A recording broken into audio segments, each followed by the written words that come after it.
Yeah, you can look at Matt, but just start with your name and then spell it for me, please. Go ahead. Okay, my name is Joseph Oginsky, Oginsky. And what would be your title and your business name?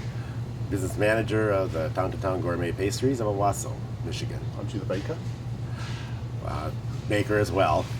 Master baker. Chef Master baker, there we go. Gourmet chef. Anytime you like. Baker. Okay. There's a multitude of titles I have. Okay. I can't mention some of them, but All right, Joe. So let's just have a think about. So tell me, Joe, why did you get involved in Town to Town Pastries? What was the business idea?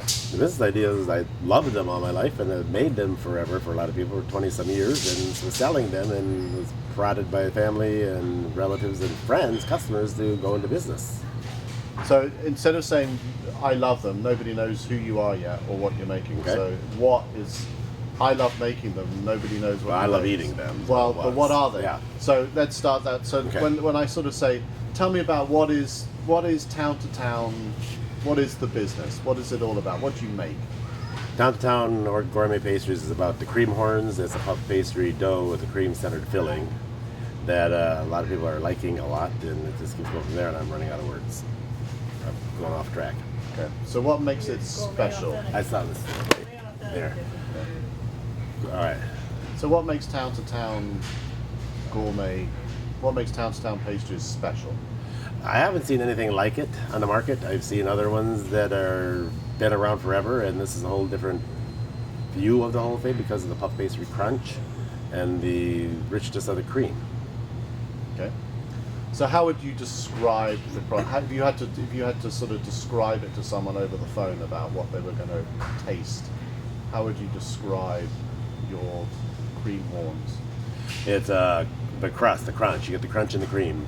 Is my best figure of speech. Crunch and the cream to go together with it, and it's a smooth cream. No lumps, no fillings of frostings or anything like that. So it's just a nice gourmet taste touch to the palate. And are they difficult to make? They're time consuming, not hard to make, but time consuming, very labor intense. So what would you think is your competitive advantage? What do you think is what has made you successful in making a cream horn? I haven't seen them on the market anywhere like this, and a lot of people will tell me this is what my grandmother used to make. So that kind of gives me more reinforcement, positive edge to go further and keep pushing and striving with it. But I haven't seen them anywhere, and I've been in many Polish bakeries, I've been in many bakeries forever, and I haven't seen anything like this. So in my head, that makes it unique, all on its own. Your story in the Pope. Yes. If you want to read that in eventually, or Well, yeah, get me in there, because that's part of the first couple of sentences there. So what's the story? Tell me what the story was. It's the Pope is what? Pope John Paul II, the Polish Pope. Okay. Well, I won't get off the record here, but whatever. Yeah. When we went to Poland, I went to Poland with a tour group, and we visited his the Pope's favorite childhood hometown. That's how it Okay. was. And we went to his favorite bistro where they served kremówki, which was his dessert. Which is the Polish for this. Correct. Well, while we were sitting there, the band leader that we all went with had these because he just had them for years from me. Okay. And we're eating it, and I'm eating mine. It's come square, and it's like flat, but it's puff pastry dough on the bottom, this cream in the center, and the puff pastry dough on top, all flat. About maybe 3 inches thick, though. So we're tasting this, and like, I've had this somewhere. And so Lenny and I would talk about where we had this, and could not place where we'd had it. Right. So we got back to the States and went to another polka dance, and then I brought him his typical box. So he called me from his room to my room. This is what we had in the Poland. This is the kremówki from the Pope. Bingo, and so it was. So that's where we started calling it kremówki. So we have that on the label right now, and next 2,000 labels will be switched. The words and cream horn will be reversed. Okay. All right. I have a question. Yeah, go. Okay. Actually, I have two, and you can look at Matt. I'm not asking you to give away your trade secrets, but was this a recipe passed down, or is it something you just came up with on your own? It was kind of passed around through the neighborhoods from where my wife came from. And so I just kind of put my own twist on it and tweaked it up and didn't add too much to it, but I did a little different process than what I've known everybody else to make it at. And I like my process a lot better, and I often get compared to the other recipes. Okay. So like, what, and you can look at Matt when you answer, but what puts a smile on your face every day when you come to work and produce these, or you hear from customers who say they really love it? What puts a smile on your face? Oh, when they tell me it's the best they've ever had, or they haven't had anything like it before, or it tastes like their mother or grandmother used to make, and it's like the real deal, the old-fashioned kind of cream that I remember when I was a kid. That. Okay. Okay. Back. So tell me a bit. So start the sentence with the Town Pastries is a Polish. I mean, obviously the heritage comes from Poland. I mean, Right. That's where you're from, and that's the heritage. That the whole Tell me a little bit about. So just start the story about where did this product originate from, and what was its heritage? What was it all about? Why is this a delicacy in Poland? Or is it an everyday food? Is it something that you would serve very... So if I was serving this like cabanos or borscht or whatever, is this something that would be very... at a very special occasion, or is this an everyday type of thing that you would find? That part, not 100% sure about the special occasion event, but it was special over there because of the Pope made it famous. Seriously. Okay. And because he had been over there for years, but that was always his thing. Okay. So tell that story. So start again and saying, try and keep it fairly tight, Okay. in the sense that this is a Polish delicacy, and it was something that the Pope created, and that's why it was something that you felt would be really interesting to Right. make over here. So Alright. look at me, Alright. take a deep breath, and try and keep it fairly concise. But it's it comes from Poland, and the Pope was involved in creating it. All right, it is a Polish pastry, and the Polish Pope had it always there in Poland, and so somehow he kind of, I think, put the trademark on it to make it more noticeable to everybody, and that's why we were there. We found out about it, but it is a Polish pastry, and it's running out of words. That's okay. And it's what? Where else am I going? But it's okay. So it's a Polish pastry, and it's a specialty product to Yeah, I don't know how special it is over there, but it is now because of him. It's become more special. So as I know out of tours, everybody goes to these tours, goes to that town, to that bistro, and tries it.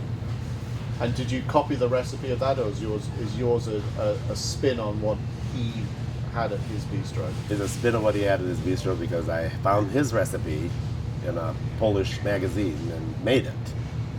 And it was so close to this that I was floored. That the authenticity was still there among his and mine.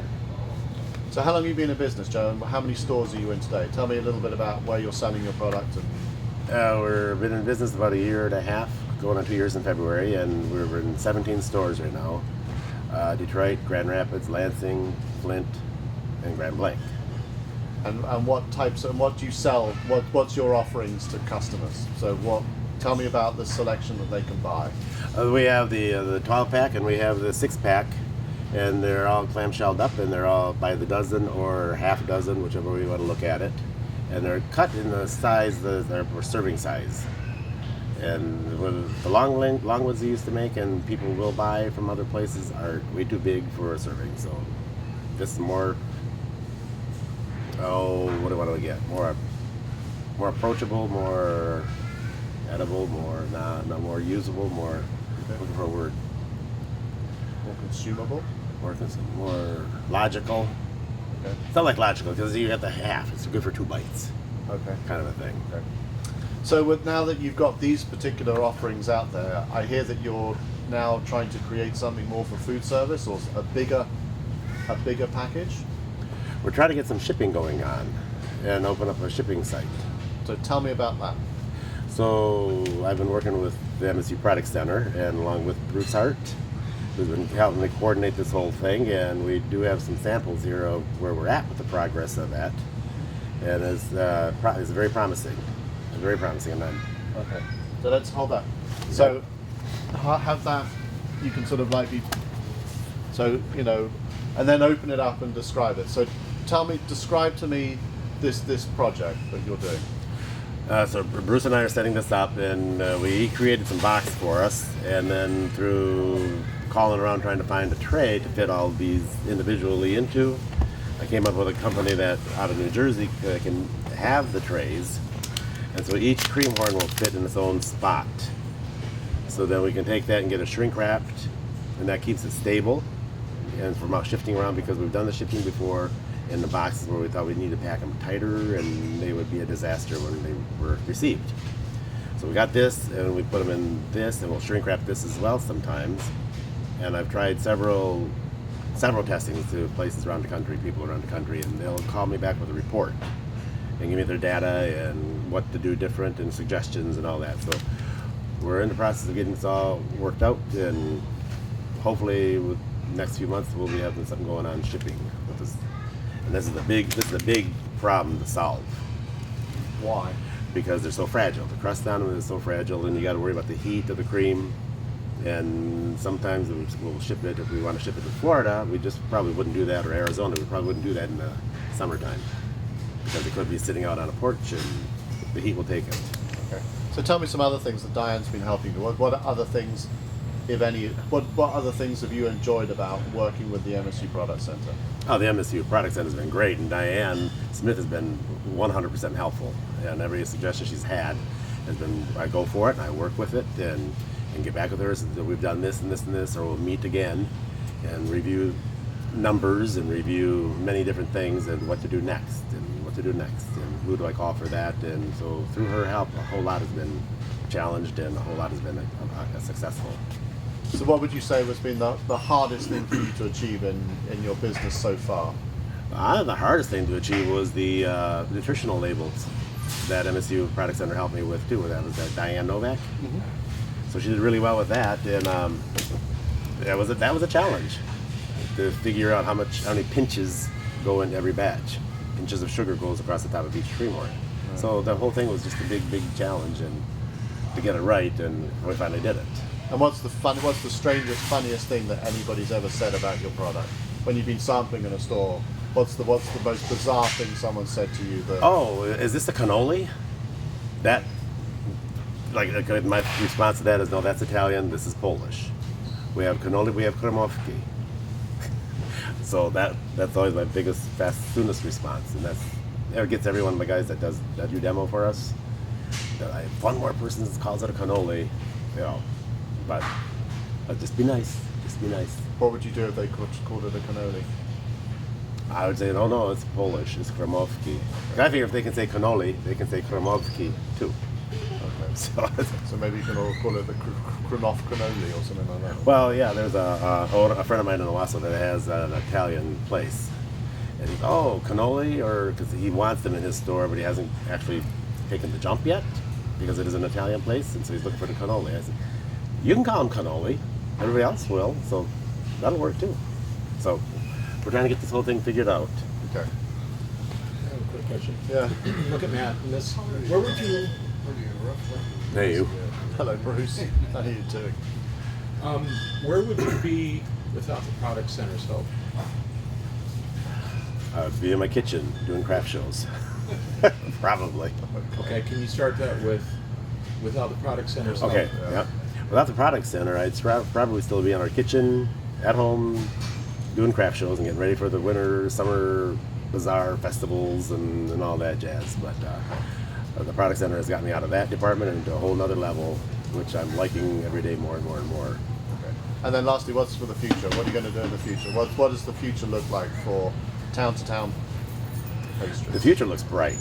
There's a whole lot more I've got to do, obtaining our own building and trying to get this further out on the market and get to more trade shows and look for a potential buyer 3, 4, 5 years from now. Okay.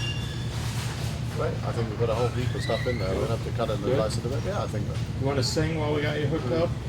So what we'd like you to do is, my name is Joe Oginsky. Mm-hmm. And I'm absolutely delighted to receive the Barrier Buster Award on behalf of the MSU Product Center. Okay, then when can we bring Margie in, the owner of the store? We'll bring that in a bit, but we just want you to say right. this. And you can look right in the camera. Yeah, Right say at the that camera. again. So my name is Joe Oginsky. Oginsky with a hard G. Sorry. Okay. Of Town to Town Pastries, and I'm delighted to receive the Barrier Buster Award from the MSU Product Center. My name is Joe Oginsky from Town to Town Gourmet Pastries, and I am absolutely delighted to receive the Barrier Buster Award from MSU Product Center. Okay. Okay, So one more time. little more Look vigor. the whole time in here. Don't look at Matt. Say it again. Tell me it again what I'm saying. Oh, you look at me. No, No, look I'll there. look there. I'll look there, but tell me again. Barrier Buster? Barrier Barrier Buster Award from the MSU Product Center. My name is Joe Oginsky, and I am absolutely delighted. I'm going to start over. So from town to town. I'm Joe Oginsky from Town to Town Gourmet Pastries, and I'm absolutely delighted to receive the award of the Barrier Buster. That's okay. Take 3. That's okay. You've got 7 to go. Okay. My name is Joe Oginsky, and I'm absolutely Down to town. Town. My name is Joe Oginsky from Town to Town Gourmet Pastries, and I am absolutely delighted to receive the award from MSU Product Center on the Barrier Buster Award. Try that one more time. Just give it I one got more to reverse shot. that a little bit there. Do you want to eat a if you want to, and you can bite into a cannoli or a whatever they are at the end. My name is Joe Oginsky, and I am from Town to Town Gourmet Pastries, and absolutely delighted to be able to receive the Barrier Buster Award from Michigan State University Product Center. Thank you all very much. That work. Great. Excellent. Okay. Okay, talk about the Best Dessert Award. We got notification of the dessert award by somebody here at Monticello's. They tipped me off on it, and I didn't know anything about it, so I called, Googled it and called, and we had one more day to apply, so we did. And I found out all the criteria, which was a lot of criteria, so we did all that. We did 2,000 samples, and you were at Grand Rapids Grand Amway Hotel, and at 6 o'clock, like 2,500 people came through, and they had Judges Award and the People's Award. We had to go through the Judges Award prior to 6 o'clock, and there was a panel of chefs, chef writers, articles, newspaper people, magazine people, and all that were the judges. So we had to present ours like in a Shark Tank manner. And so I started talking, my wife passed off the samples, and we both started talking and took it over, and had no clue. So we didn't win when we were waiting for the announcement about 7:45. The show ended at 8. 7:45 they came upon with the People's Award. So we did all that, and okay, well, it's all right. Judges Award came 3rd place and 2nd place. Didn't hear our name, so forget it. We'll just pass it packing up. Well, then we heard 1st place was Town to Town, so we got it. And that was through just Grand Rapids area, or It was is all that Grand all- Rapids. Anybody could apply for it. Anybody could attend it. And so, yeah, I thought it was local people, but we were from Owasso and did it in Grand Rapids, and it worked out all right. So there was like 15 different contenders, and which didn't sound like a lot, but they were up against a stiff competition. I mean, really fancied up plates and all that. And we did also a radio interview too at the channel that was out there that was sponsoring the whole thing. So we did that earlier in the day, and so it was quite an exciting day. And the biggest excitement was the winning the Judges Award. So.